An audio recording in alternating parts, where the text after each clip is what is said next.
कि ना कर तकदीर से सिकवा मुकद्दर आजमाते जा, और मंजिल खुद में खुद चल कर आएगी, बस तू कदम तो बढ़ाते जा। तो नमस्कार दोस्तों, मैं आकाश यादव आप सभी का अपने यूट्यूब चैनल आकाश स्टडी सेंटर पे हार्दिक स्वागत करता हूँ। तो आज मैं कक्षा 12 के लिए कुछ चैप्टर 1, 2, 3 इन 3 चैप्टरों से कुछ महत्वपूर्ण टॉपिक जो कि नियम है, इनको मैं लेके आया हूँ, आपको बताने वाला हूँ। तो इससे पहले मैं एक छोटा सा रिक्वेस्ट करूँगा कि प्लीज़ वीडियो के अंत तक बने रहें, और ये पॉइंट आपके लिए बहुत ही इंपॉर्टेंट होने वाला है। तो आज जो टॉपिक मैं लेके आया हूँ वो उसमें से 3 या 4 रूल आपको मैं बताऊँगा जो कि फर्स्ट केमिस्ट्री से बहुत ही इंपॉर्टेंट हैं। तो चलिए बिना देरी किए वीडियो की शुरुआत करते हैं। अब देखते हैं पहला टॉपिक हमारा क्या है।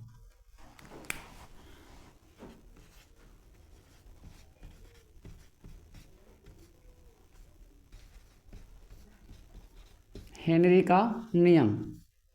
तो ये पहला टॉपिक हमारा हो जाएगा हेनरी का नियम। आखिर ये हेनरी का नियम है क्या? जानते हैं कि हेनरी का नियम है क्या, इसे कहते किसे हैं?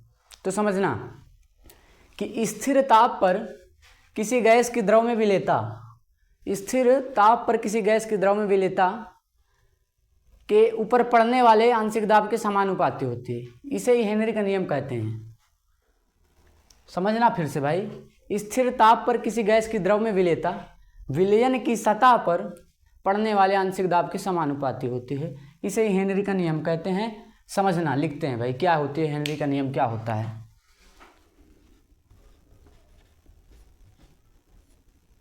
स्थिर ताप पर किसी गैस की द्रव में विलेयता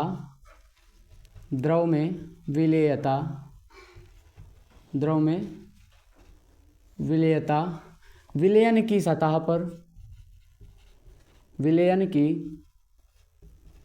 सतह पर पड़ने वाले आंशिक दाब के समानुपाती होती है। सतह पर पड़ने वाले आंशिक दाब के समानुपाती होती है।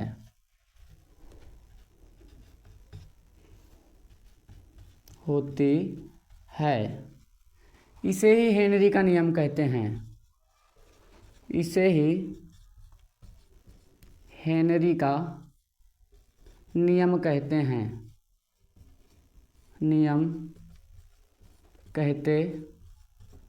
हैं। तो समझ में आया होगा कि स्थिर ताप पर, अर्थात ताप कैसा होना चाहिए हमारा, कांस्टेंट, कहने का मतलब एक स्थिर ताप होना चाहिए। समझना इधर भाई, ये हमारा कोई विलयन हो गया,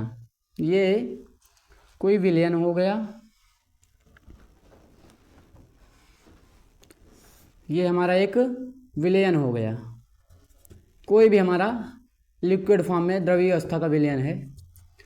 अब इसमें हम कोई गैस को घोलते हैं, मान लिया जाए यहाँ पास हम O2 घोल रहे हैं भाई, ऑक्सीजन को घोल रहे हैं।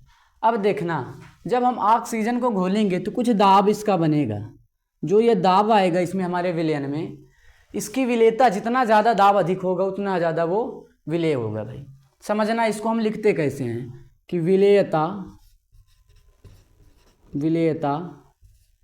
इज डायरेक्टली प्रोपोर्शनल टू दाब। विलेयता इज डायरेक्टली प्रोपोर्शनल टू दाब। अब इसी को हम समीकरण के रूप में कैसे लिखते हैं देखना भाई, ये हो जाएगा यम is directly proportional to P.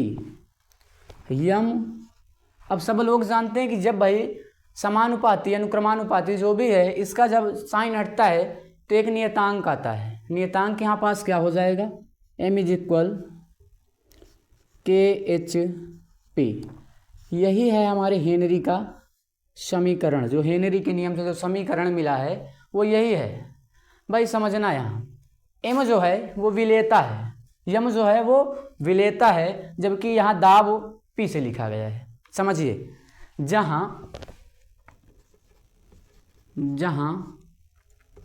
यम घुली हुई मात्रा है, किसकी, विलेय की, यम विलेय की घुली हुई मात्रा, विलेय की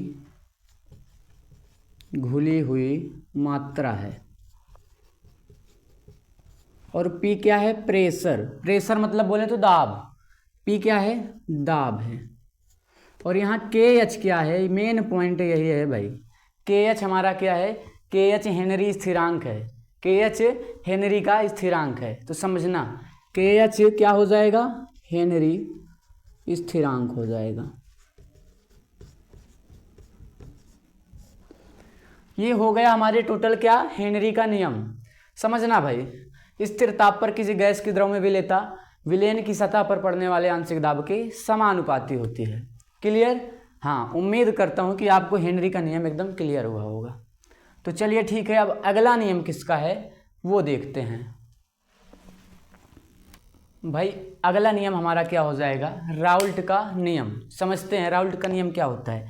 भाई समझना, राउल्ट का नियम ये होता है कि कोई विलायक हो जाएगा, कोई विलायक है, उसमें एक अवाष्पशील विलेय मिलाया जाए, किसी विलायक में एक अवाष्पशील विलेय मिलाया जाए, तो जो विलयन होगा उसका वाष्प दाब उसके अपेक्षिक अवनमन के मोल प्रभाज के बराबर होगा।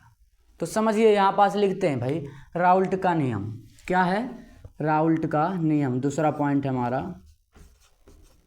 राउल्ट का नियम। लिखते हैं कि राउल्ट का नियम क्या होता है। देखिए भाई, इस नियम के अनुसार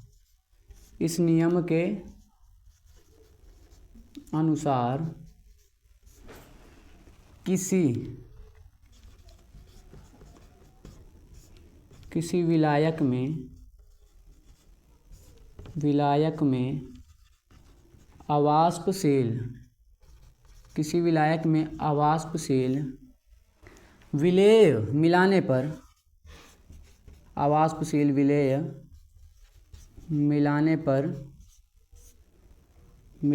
पर प्राप्त विलयन का अपेक्षिक अवनमन। भाई इस नियम के अनुसार किसी विलायक में अवाष्पशील विलेय मिलाने पर प्राप्त विलयन का वाष्प दाब अपेक्षिक अवनमन के यहाँ पास हो जाएगा वाष्प दाब अपेक्षिक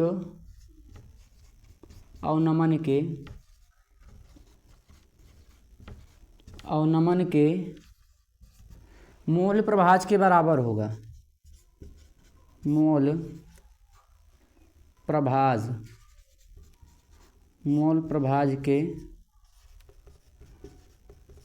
बराबर होता है।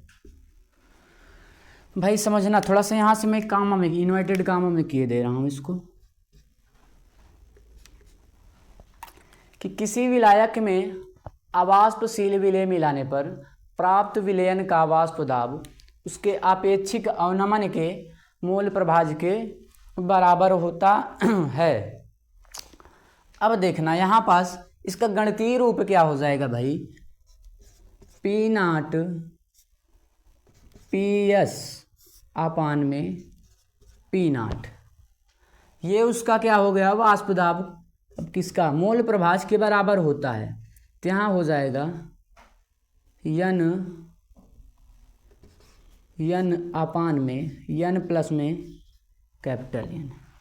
ये हो जाएगा हमारे राउल्ट जी का नियम का समीकरण, गणितीय समीकरण। तो समझिएगा भाई, ये है हमारे राउल्ट जी का समीकरण। अब समझते हैं कि यहाँ इस जो साइन जो हमारा प्रयुक्त हुआ है वो है क्या। तो समझते हैं, जहाँ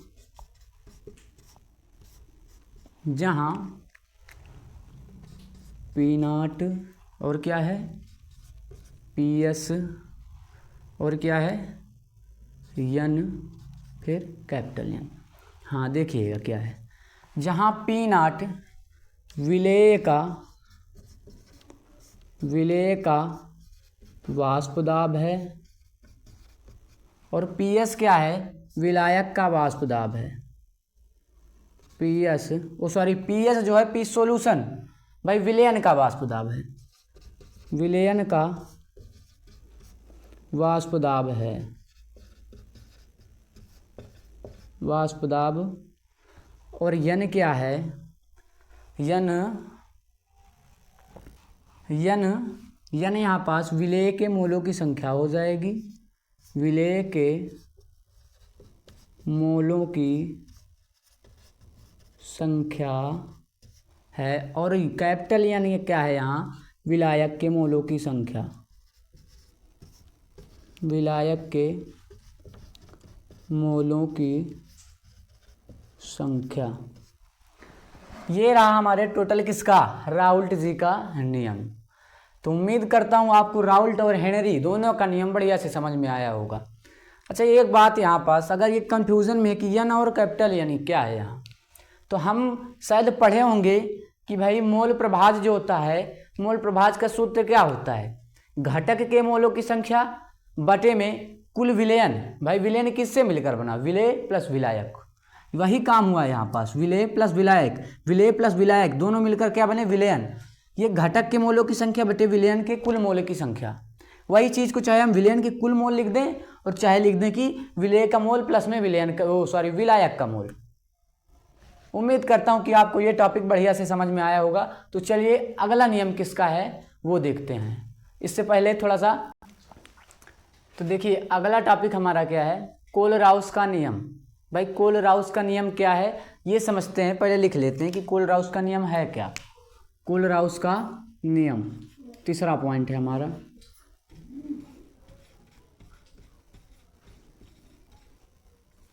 कोलराउस का नियम।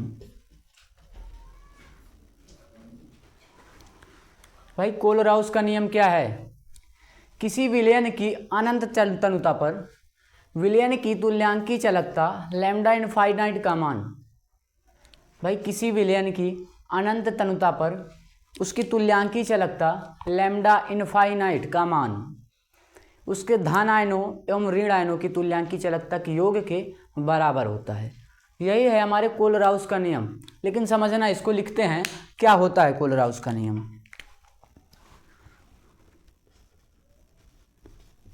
किसी विलयन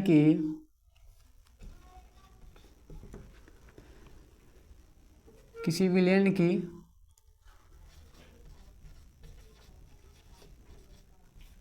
वैद्युत अपघट्य की किसी विलयन के वैद्युत अपघट्य की अनंत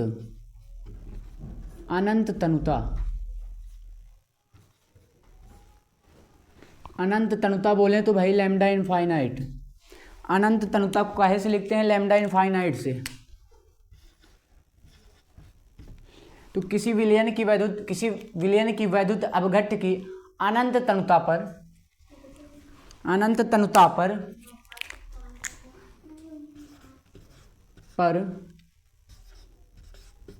विलयन की, ये अच्छा नहीं दिख रहा ना,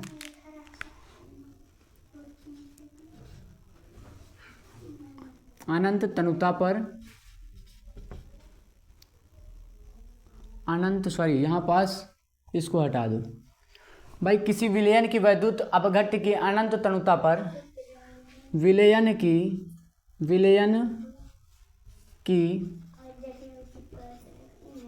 तुल्यांकी चालकता। अब यहाँ पास देखिए अनंत तनुता पर विलयन की तुल्यांकी चालकता को लिखते हैं लैम्डा इनफाइनाइट से। किससे लिखते हैं, लैम्डा इनफाइनाइट से। तुल्यांकी चालकता लैम्डा इनफाइनाइट का मान उसके धन आयनों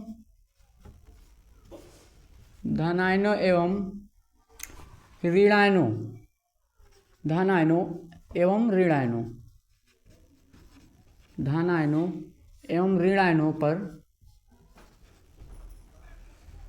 तुल्यांकी चालकता का योग होती है। तुल्यांकी चालकता का योग होती है। समझना कि किसी विलयन की वैद्युत अपघट्य की अनंत तनुता पर विलयन की तुल्यांकी चालकता लैम्डा इनफाइनाइट का मान उसमें धन आयनों एवं ऋण आयनों के तुल्यांकी चालकता के योग के बराबर होती है। समझना, इसको हम गणितीय रूप में अर्थात समीकरण के रूप में कैसे लिखेंगे। लैम्डा इनफाइनाइट बराबर लैम्डा इनफाइनाइट प्लस ये धन आयन और लैम्डा इनफाइनाइट माइनस ये ऋण आयन है।